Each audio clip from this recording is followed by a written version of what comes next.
Halo semuanya, hari ini kita akan belajar mengenai bab dinamika kependudukan. Salah satu subbabnya yaitu mortalitas.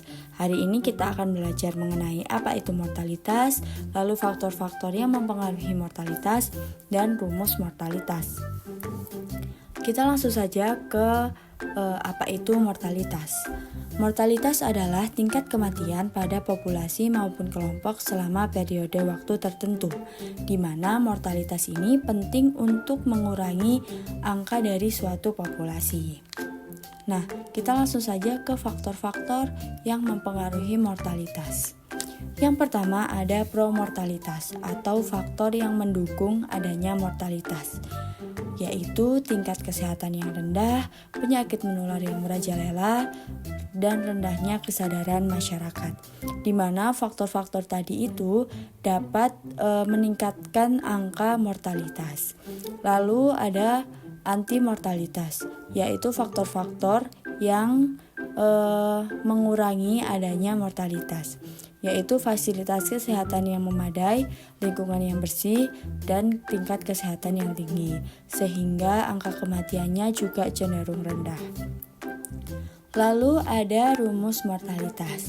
Rumus mortalitas sendiri itu ada 3, yaitu crude death rate atau angka kematian kasar, lalu age specific death rate atau angka kematian spesifik, lalu infant mortality rate atau angka kematian pada bayi. Yang pertama yaitu crude death rate atau angka kematian kasar. Dirumuskan dengan D per P dikali K, di mana D adalah jumlah kematian dalam periode tertentu, lalu P adalah jumlah penduduk pada pertengahan tahun tertentu, lalu K sendiri adalah konstanta. Nah, konstanta ini biasanya digunakan menggunakan angka 1000.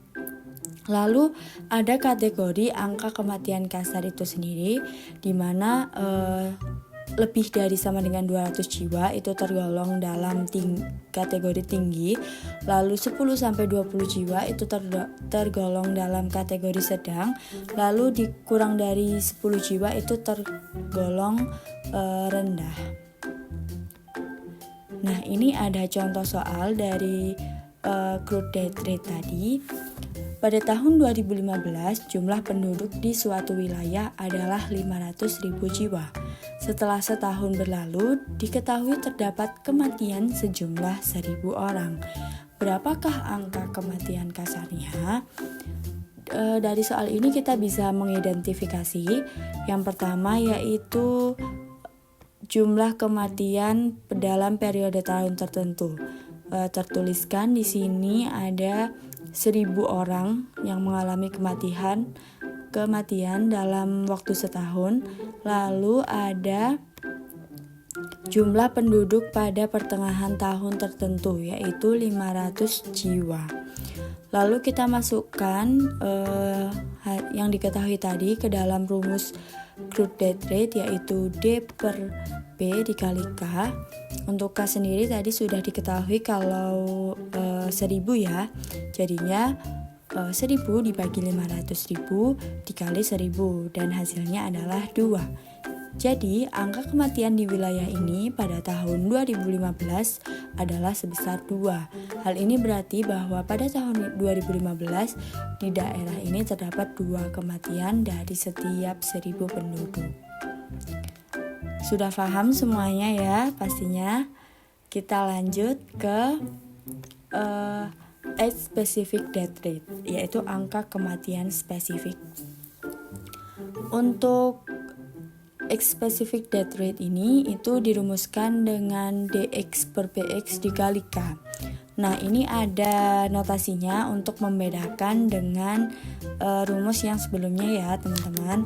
Jadi dx sendiri itu jumlah penduduk yang meninggal dari kelompok umur tertentu pada periode tahun tertentu. Untuk px-nya itu jumlah penduduk dari kelompok umur tertentu pada pertengahan tahun yang sama. Lalu K-nya itu konstanta, biasanya dalam angka 1.000 seperti yang rumus tadi. Lalu untuk X sendiri itu adalah kelompok umur.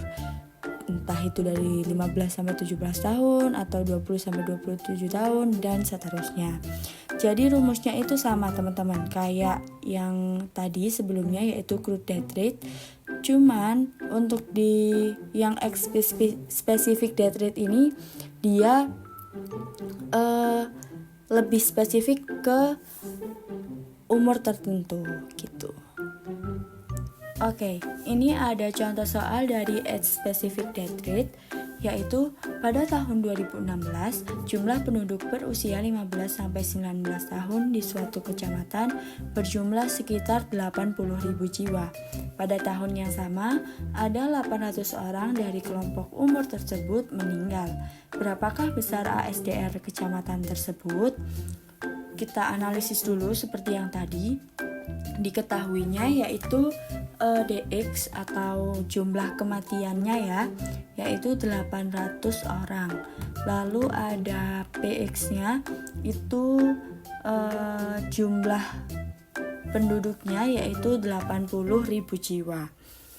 Lalu kita masukkan rumus yang tadi yaitu DX per PX dikali K sama dengan 800.000 dibagi 80.000 dikali konstantanya tadi 1.000, sehingga dihasilkan 10. Sehingga pada tahun 2016 angka kematian penduduk kelompok umur 15-19 tahun di kecamatan itu adalah 10 jiwa. Hal ini menunjukkan pada tahun 2016 terjadi kematian sebanyak 10 jiwa untuk penduduk kelompok umur 15-19 tahun dari setiap 1.000 penduduk dari kelompok umur tersebut di kecamatan itu. Mudah ya teman-teman ya. Kita lanjut aja ke infant mortality rate atau angka kematian pada bayi. Untuk rumusnya itu D0 per B dikali K. Untuk D0-nya yaitu jumlah kematian bayi di bawah 1 tahun pada tahun tertentu. Lalu yang B itu jumlah kelahiran bayi pada pertengahan tahun tertentu. Lalu kita masuk ke contoh soal dari infant mortality rate. Dari jumlah kelahiran 4.500 kelahiran pada tahun 2017, terdapat 300 kematian bayi di Nusa Tenggara Timur. Berapa angka kematian bayi tahun 2017 di Nusa Tenggara Timur tadi? Kita analisis lagi. Diketahuinya yaitu D0-nya, yaitu jumlah kematiannya, berarti yaitu 300 bayi. Lalu jumlah kelahirannya yaitu 4.500.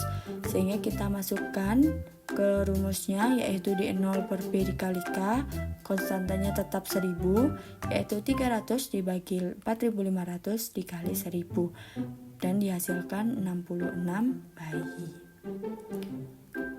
Angka kematian di NTT pada tahun 2017 sebesar 66.